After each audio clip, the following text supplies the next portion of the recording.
Welcome to the MS&Me Radio Network, a division of the Multiple Sclerosis Global Support Network. The following program broadcast is an original creation by the broadcast entity. Discussion within the following broadcast should be used for informational purposes only and is not a substitute for professional medical advice or consultation. Before considering application of any broadcast content in the following program, please consult your healthcare provider. If you feel you are having a medical emergency, please contact your local health services for immediate assistance. MS&Me Media and the Multiple Sclerosis Global Support Network do not guarantee or warrant the accuracy of information in the broadcast to follow. The Multiple Sclerosis Global Support Network provisions broadcast services to program hosts. Information discussed in the broadcast does not necessarily reflect the views, opinions, or goals of the network and are solely those of the show broadcast host.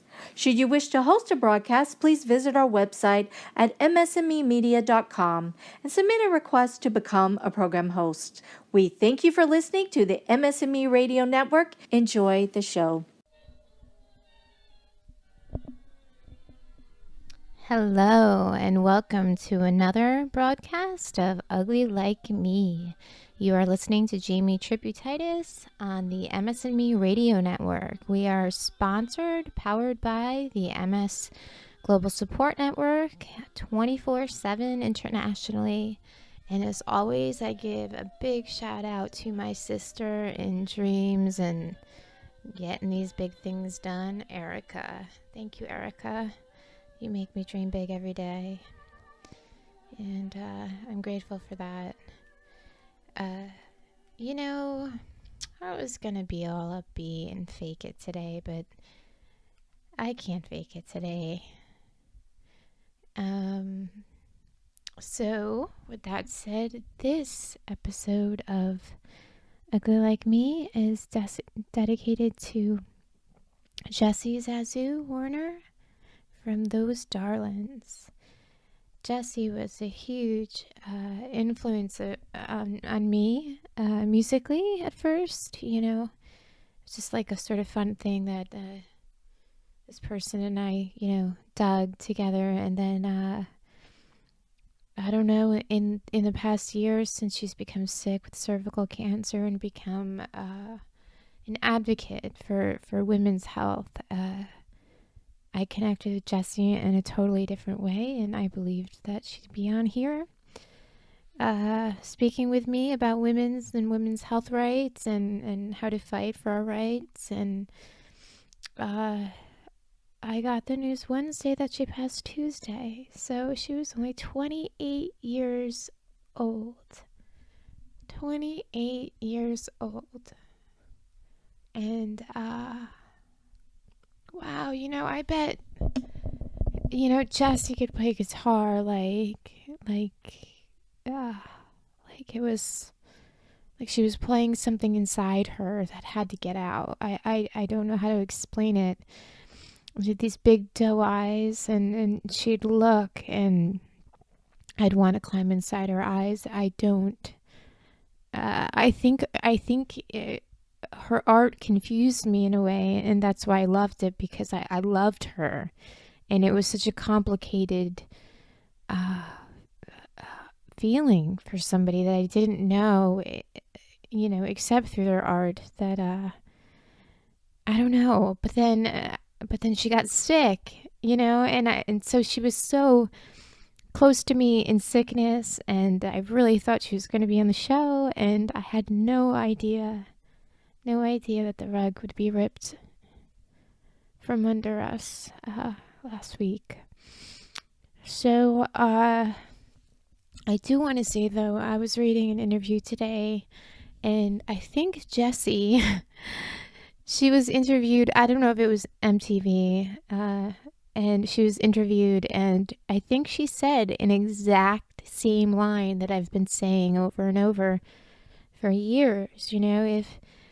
If we can make something so ugly like sickness and turn it into an art of sorts, make as much art as you can, make it beautiful, then it doesn't beat us, because art lives on.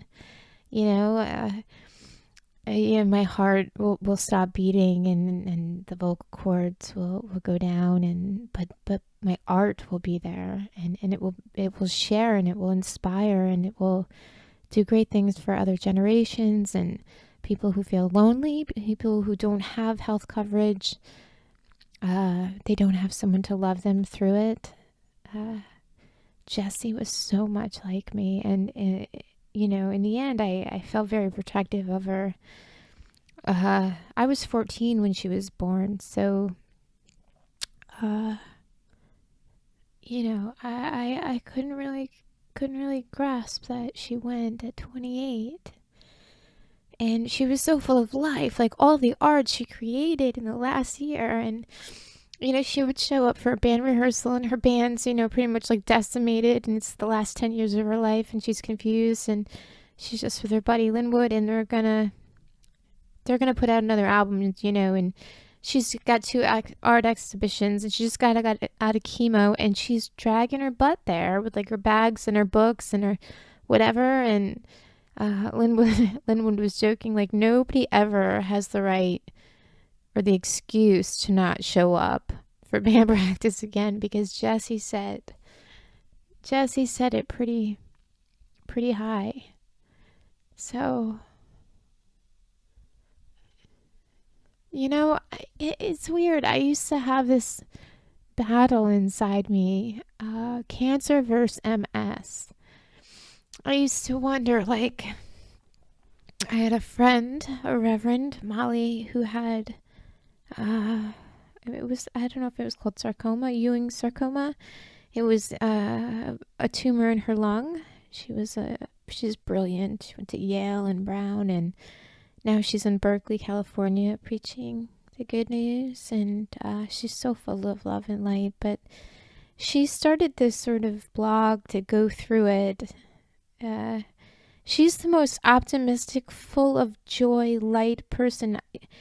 To be near her is the only person I've ever been next to who sort of passed Reverend Molly's light and love was President Jimmy Carter. And so that's a compliment to Molly. And she won. She won. She's cancer free. And I think, gosh, I'm so hopeful. I'm like this hopeless, hopeful person. I don't know. I really thought that Jessi was going to get through it because she was so full of this spirit and this light and this love and for equality. And she was fighting for women's rights and for the people that have no rights and equality and everything. She was just doing everything. And I think I got lost in that, and I thought because of that she was okay, and then I would see her frail little body and her oxygen tank, and I'd get brought back for a minute, but I never thought she was gonna pass. So that brings me back to Molly and the Reverend Molly and Jess. I used to think in the beginning when I was diagnosed with this MS that aren't I horrible with this like verge of crying voice? Like, I'm really, really trying not to cry, but what happens is that you're just persistently listening to this like whiny like voice. I should just cry and let it out, right? Just cry, because we have MS, we still have to grieve. The only thing is I have to grieve in a way that's proper.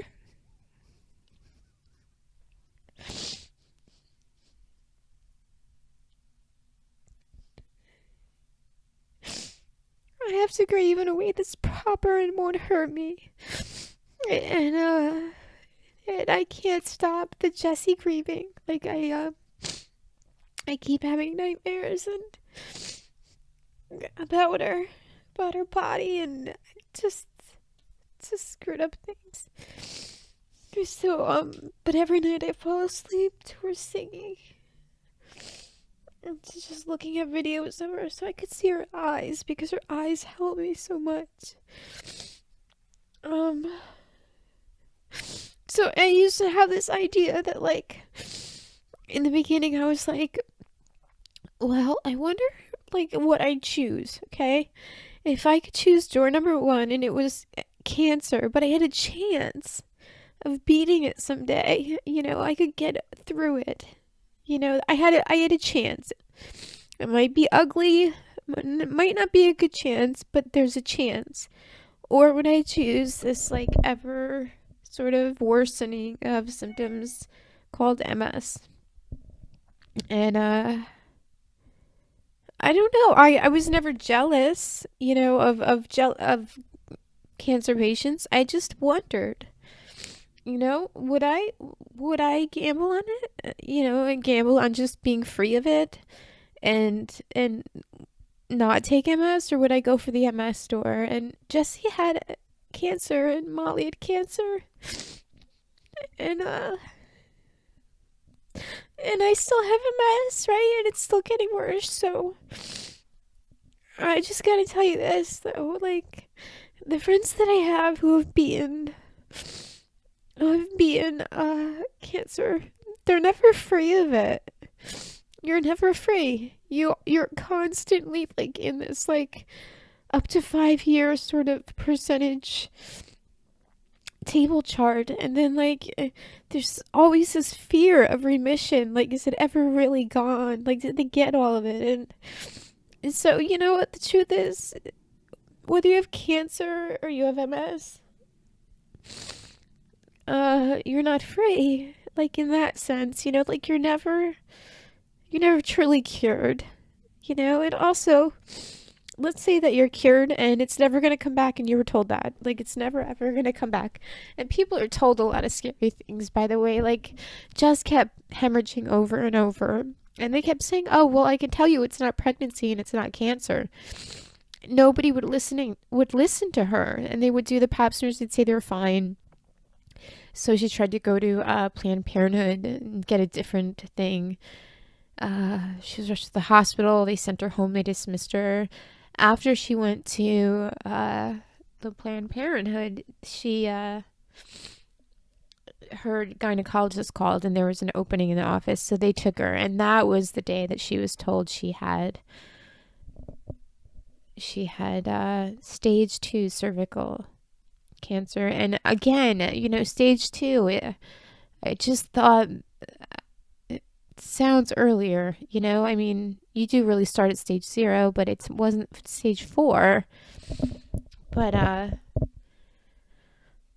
mad nobody listened, and I think that the lesson that Jessi wanted to get through to women especially is to not feel ashamed, and that we know our bodies and we know something's wrong, and to not stop fighting for that. I have to say, like, Jessi, I don't know this for a fact, but I can assure you, just being a sick woman, like, when you're seeking, like, a diagnosis, like somebody to tell you if you're bleeding and hemorrhaging, and she had other, like, weird symptoms, you don't feel well. So to sort of be able to push through that and seek a diagnosis,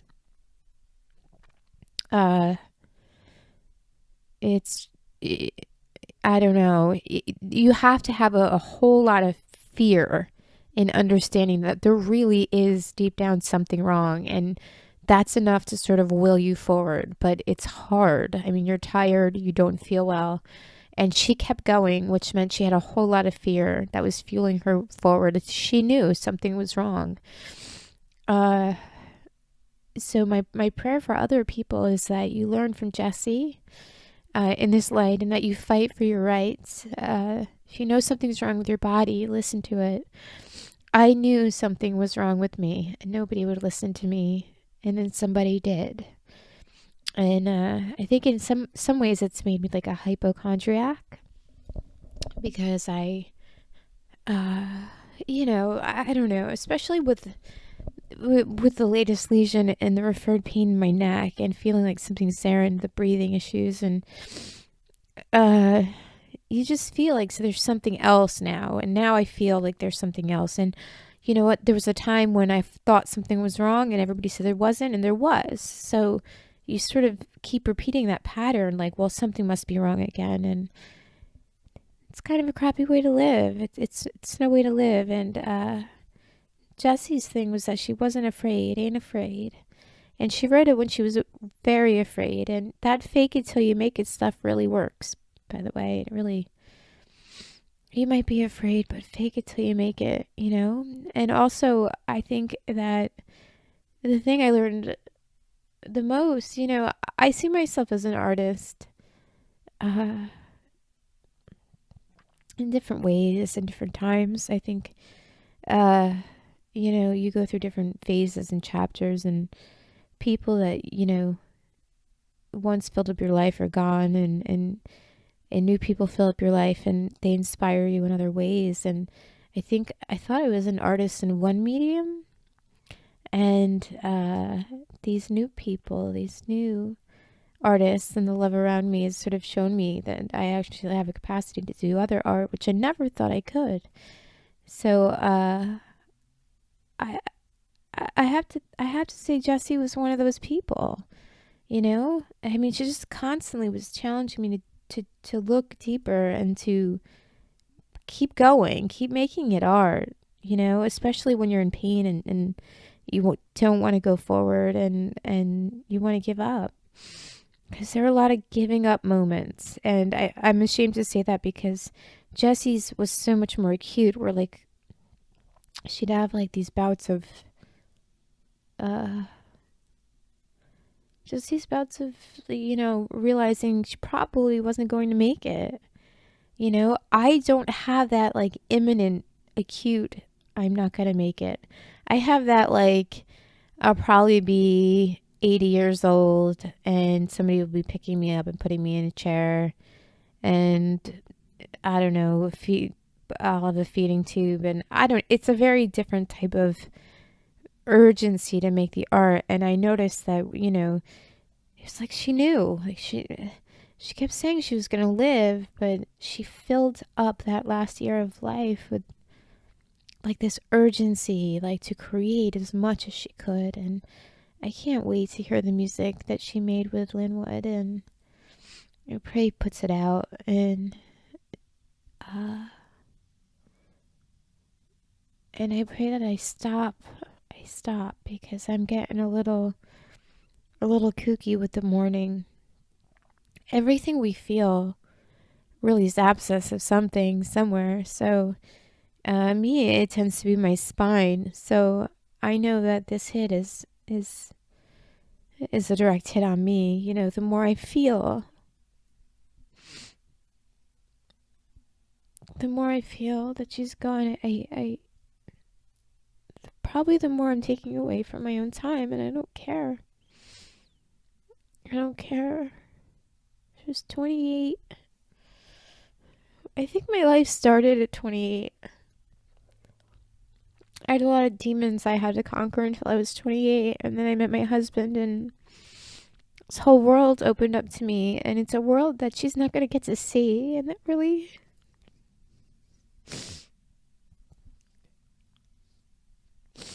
bothers me. It really bothers me.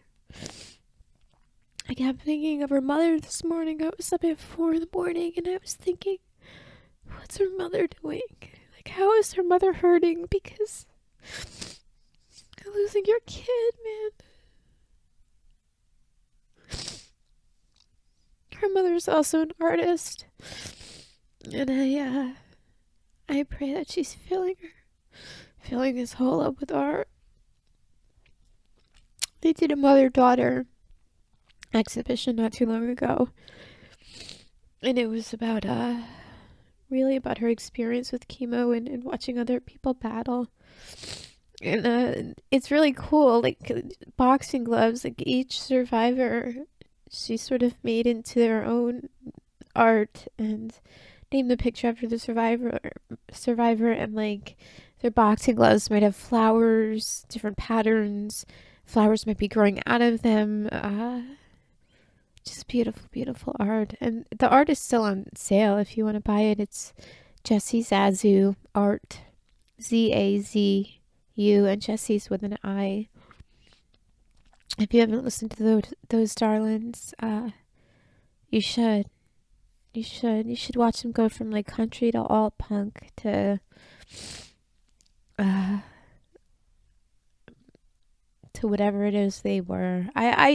Everybody wants to put everybody in a box and like label them neatly, and Jessi wasn't so tidy, and that's the glory of her. Like she'd get this whim and she'd ignite another fire and another question and another art that needed to be explored or medium. And I don't like that people try to put her in a box, and so I'm not going to really do that with her music.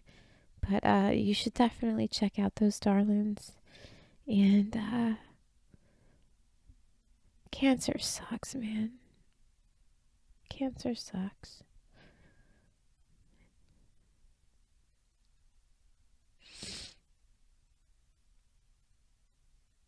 I figure I can let you hear my crying.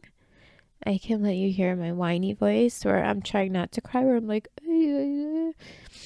I can let you hear my silence, and sometimes my silence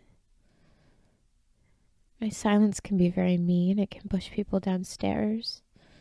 But my silence can also be very sacred and just quiet for somebody who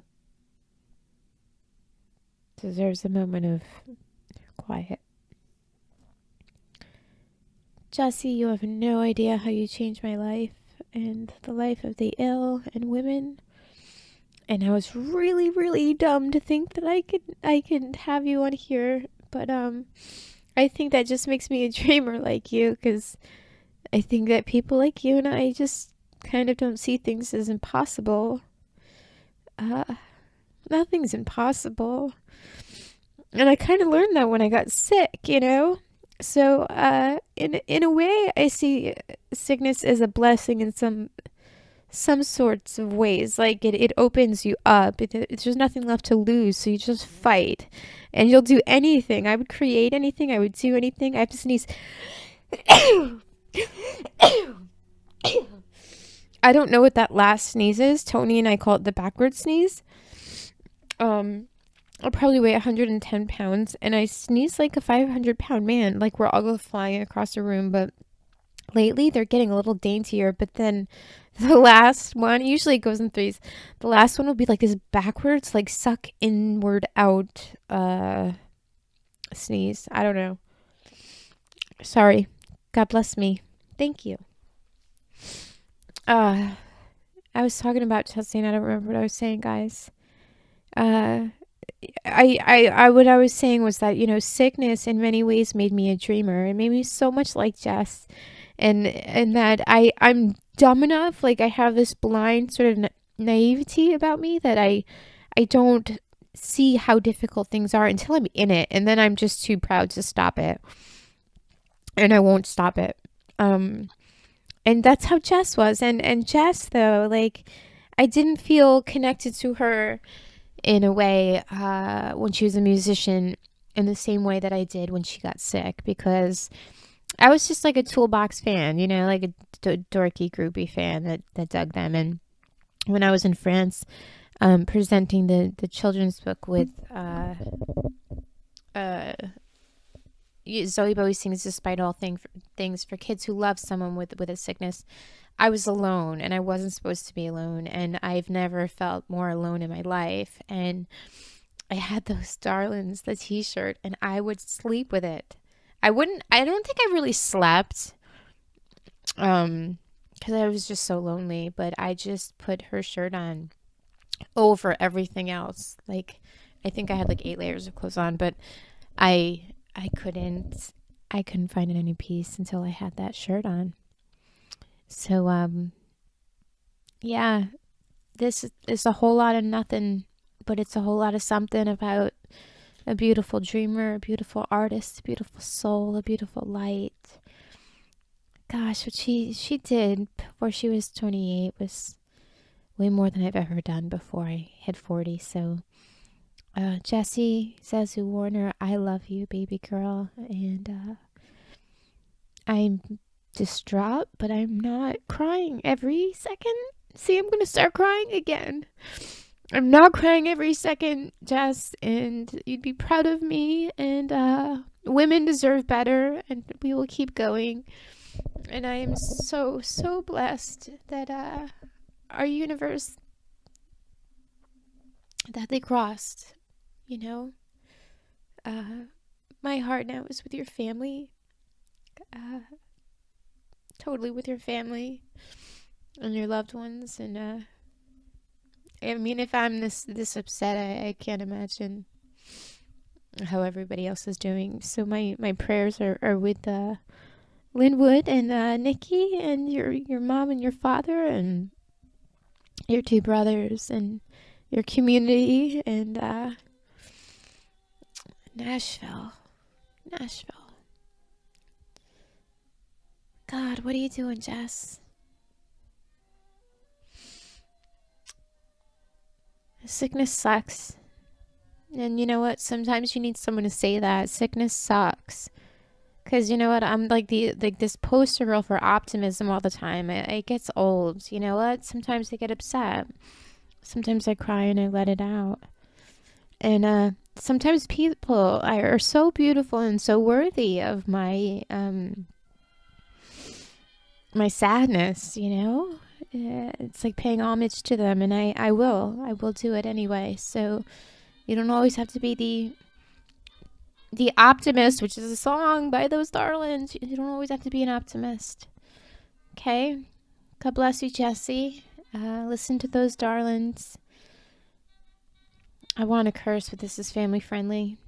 You guys know where to find me if you need me, okay? I'm on Twitter at Jamie Ugly Like Me. I'm on Instagram, Jamie Utitis. I'm on Facebook and wherever else.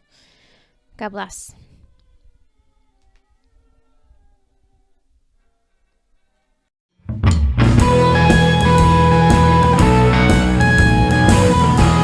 I was sitting in a little old corner of an East Nashville coffee shop, sipping on a mocha latte and worrying about my parking spot. I was starting to wonder what the hell I was doing in such a God-forsaken place, when the cover of a magazine caught my eye, and well, I had some time to waste. Guitar World was the title there on the cover of that magazine, and on it showed 4 smiling men. Oh, that must have been Guitar King. I ventured a little further into the article, looking for the Guitar Queen. And out of all them good old guitar picking boys, none of them boys was me. Ain't no girls in Guitar World, according to a magazine. Ain't no women in guitar heaven, anyone with eyes can see. Well, I was feeling pretty low, feeling pretty down. Am I just digging myself into a hole in the ground? And if I had my head screwed on right, you think that I could be a real ace in this town? And I was sitting at the dinner table, my pa yelled out, I'm sick of all this strong woman bull. And I started to think to myself that maybe this is it.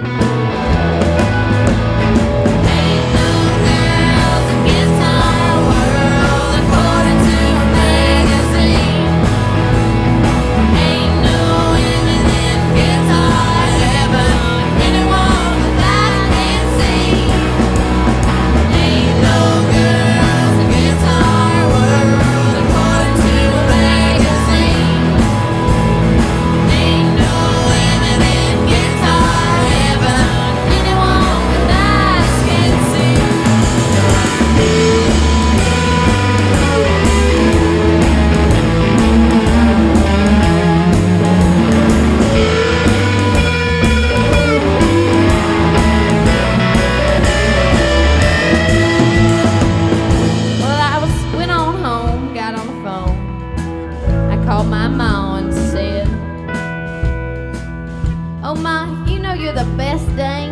cure for my big old swollen head.